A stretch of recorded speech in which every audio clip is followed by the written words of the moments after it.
pretty viable bench, pretty effective bench. Yeah, it's good for those guys to get experience and, have success. Sometimes it's hard when you're not sharing minutes and you're playing less. It's kind of like Jack Benner's situation in the first half. You make 2 threes, you play 5 minutes, and you get taken out, right? But it's something that we talk about, like you're not getting taken out as much as Trakoff and Wren's going back in. And you got to digest that and understand that and stay in good spirits and just be ready to play. But, to have the guys, Daniel, Jakari, Jack, Omer, that come off the bench that get consistent minutes, even though it can be anywhere from 10 to 25, it's to have the skill set that we have, the length with Daniel, really helps us, really helps our spacing, helps us offensively. And but it also, like, you got to worry about today. Today's the most important thing. But we do have a program where tomorrow is important too. And so to be able to be good right now and then be good the next year and hopefully the next year and on down the line, like that's something that's very important. Hey, Matt. Tommy in the house gets a nice applause before the game, gets introduced. But what's it like for you? You have these kids that come here play basketball for you, but you're teaching them and mentoring them to be coaches also. What does that mean to you to see these young guys you're mentoring go along to get in the profession? Yeah, it's great. They, when Mike Bobinski came in and gave us the GAs, it was great because all of our GAs have been former players except one person. And so for someone like Tommy to be able to come in and help our program and be a GA and now get a full-time spot with Rob at Kent State and then grow, it's, those opportunities as GAs is important because it's hard to get jobs. And now if they get some experience, they get their masters, and then they find out, like, do they really want to do it? So I tried to talk him out of it. I tried to talk Tommy out of coaching. I told him to have a normal life and get Colts tickets and get Pacers tickets and just tailgate and have a hell of a life, you know what I mean? And he did it for a year, and then he wanted back. So we took him on. He can be miserable with us. So, but no, he was great for us. He was great for Zach Edey. He put in a lot of time with Zach, and he's doing some good work there. And that's what you want, man. You just want that next opportunity and keep growing. And Rob's been really, really successful at Kent State, so you want to go to a good program and learn and just keep learning and keep getting better. I know you don't love general questions, but are you more satisfied, confident, whatever, right now defensively with where you guys are going into Big Ten play than you were 3 weeks ago? Well, we just had one bad half. We didn't have a bad first half against Iowa State. We had one bad half. And but I think a lot of that had to do with how good they are. And then we turned the ball over 10 times. So we didn't help ourselves defensively because they're playing in transition after our turnovers. And but no, we've done some good things, but we got a long way to go. But we've made some strides here in the last 3 weeks defensively to be able to just string those games together and keeping people under, 60, at 60 points or, and under that. So, but yeah, our ability to rebound really helps us. That really helps us. People aren't getting very many second chance opportunities tonight. Last couple games, people have gotten them, but they haven't scored a lot off of them. And that's going to be something for us where we just got to keep hammering the glass on the offensive end and also defensively. But that helps us out from a defensive standpoint. To their defense, you lose your point guard right before the game. And so, that's just hard. They had guys out there bringing the ball up that weren't their point guards. And then their big guy gets in foul trouble, and he's a really good player. And so that's hard. You go on the road versus a pretty deep team, and you don't have your point guard and your big guys out. That makes it pretty hard. Not only is your team deep, you have a lot of guys who can score. I think Jack is the 6th different guy who's led you in scoring this season. And Braden said he kind of feels like he's in a little playground out there. How do you find the happiness where all these guys are capable of having games like Jack had, but they might be once a season? Yeah, if you look at we run stuff. Braden has the ball in his hand, so his usage is the most. We run stuff for Trey. We'll run some stuff for Fletch. Oscar will get a post up every now and then. But really, when C.J. Cox gets more opportunities, when Jakari gets more opportunities, it's organically happening. It's Braden's reads most of the time. It's TK's reads. And so it just has to kind of happen for those guys. You're not going to have it where it's always going to be a healthy diet, just how the game unfolds and making the right decision. But, to have the guys that we have, especially coming off the bench, I think last game when you looked at the threes that Jack, CJ, and Jakari gave us. They gave us 11 threes. And I know CJ starts, but he's our fifth usage guy. He might not even be that. So it just allows us, if they're going to stay with them, to have a lot of space for those guys to play. So, and that's what I know I keep saying it to you guys, but that's the game. The game is taking what somebody gives you. And when you go up against a good team, we're getting ready to play Wisconsin, you got to make a decision on how you're going to defend them and what you're going to try to take away and what you can actually take away. It ends up being two different things sometimes. And so, they got a lot of really good players, and you got to get it figured out. But that's what skill and playmakers do. Boyd's a good playmaker. Blackwell's a good playmaker. They can go get shots themselves, but they got a bunch of skill around them that are quality players and good players, and it's just a hard deal. But on the other end of it, I think we do that also. I know we do that. We put people in binds in terms of how they're going to stop us because of all the skill around. You mentioned Sion Medley being out, and I'm assuming that was a pretty, game time type of situation. Yeah. Did him being out kind of affect what you were able to do defensively, and how so? Yeah, well, I just didn't think they had that quintessential point that could break you down. Those other guys are good players, but they're not that quick-on-quick point that can break you down, get in the paint, and they don't have the same experience that he does. He was at St. Louis, now he's in his second year there, if I got this right.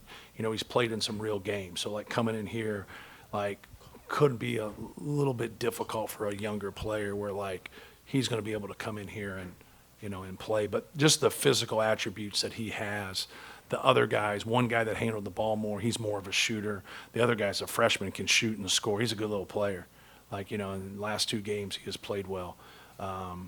For them. But, yeah, I just think that you got to have some things where end of shot clock, play doesn't work.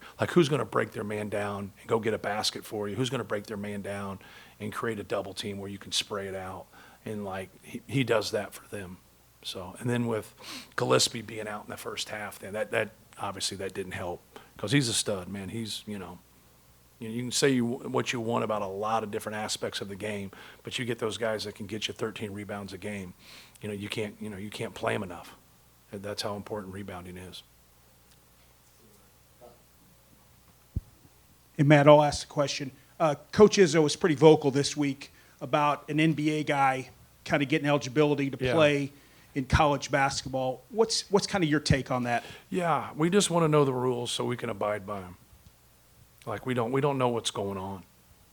So that's what I would say. We need some leadership. We need somebody to step up and here's how it's ran. Here's name, image, and likeness. Here's the transfer situation. Whatever. We can go on to all these different examples and give us the rules. We'll abide by them.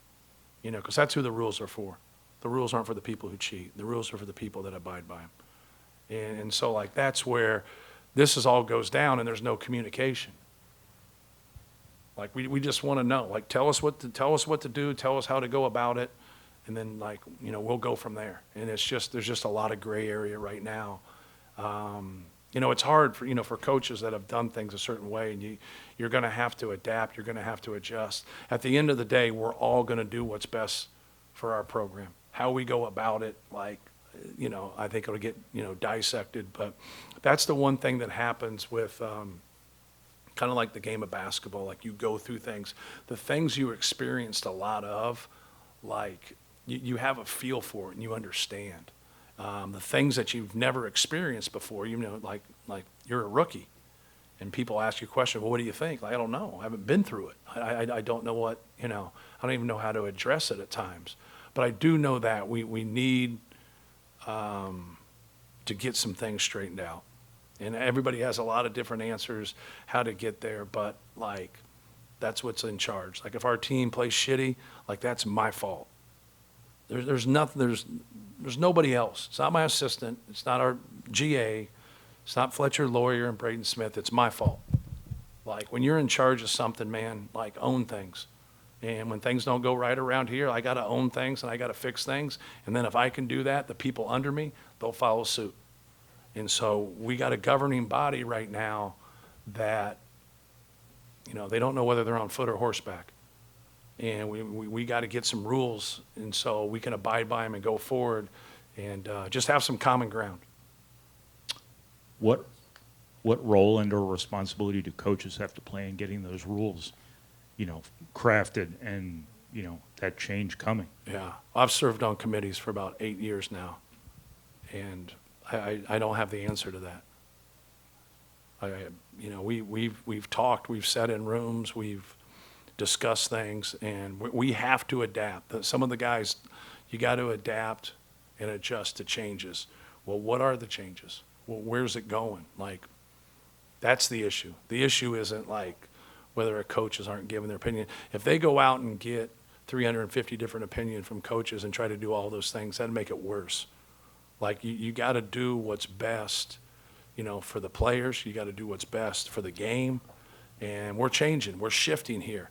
But now we got to get some concrete things together and make this work, whether that's through Congress or what have you. I don't know. I'm a basketball coach. And I know this, opportunities when guys get scholarships change their lives. Not just having a better basketball career, not being a better pro, like any of that. That's the 1%. That's the 1%. I'm just talking about all levels, and those opportunities are gold, man. They are gold. Like, I would not be here if I didn't get a scholarship to come to play at Purdue. Like, it's in the people that were here at Purdue that helped me. And when people are just changing and going from one school to another, and like, you know, I don't like it for them. We'll figure it out. Like, I'm 55 years old. Like, well, we'll get it figured out. It's no big deal. But I want that person not to have a great basketball career. I want that person to have a great life. And part of me having a great life and the things happening are the Tom Riders, Bruce Weber, Gene Cady, like Frank Kendrick, Steve Lavin, all the people that coached me and helped me get to this point. And like, you got to have a group of people helping you in life. And if you're by yourself and you're fighting it, man, it's hard. It is really, really hard. And so like, that's what I do. I don't like anything that diminishes education. When people say education's out the window, they've lost their mind. It doesn't mean you have to be successful by getting an education, but go look at the data, go look at the numbers. Like when people say getting a degree in education doesn't matter now, they're fools. They're absolute fools. Education matters. And that's what we got to do. We got to keep fighting for the ones that aren't pros. Because you end up being a pro and you get yourself in that position. But when you go look statistically, 94, 95% of all pros have to get another job. So we should probably fight for them too. You know, making it isn't going to the NBA. You know, making it is just being the best version of yourself and helping other people. Like, that's making it. Like, and so we get lost in this little world we're in, when in reality, like, let's don't lose that train of thought about doing what's best for them. But it's getting really hard with the landscape where we're in right now. You say we don't know what's going on. Are you finding out sometimes a player or a class of player is eligible after somebody else is adding them to the roster? Yeah, I'm not swimming in that pond right now. So it's easy for me. I'm not asking those questions. Yeah, I could care less. But it is, when you sit on committees and you do things, you can't think about yourself. You can't think about the Big Ten. You can't think about high major. You got to think about everybody, because it involves everybody. You got to think about Division III and NAI and Division II and low majors and mid majors, and because, you know, they're important too. And when people talk publicly, they talk about high major basketball and elite players. Well, that's a pretty small percentage. There's a lot of basketball players out there, and that's why we got to have some consistency here. Cool. Thank you. Yep.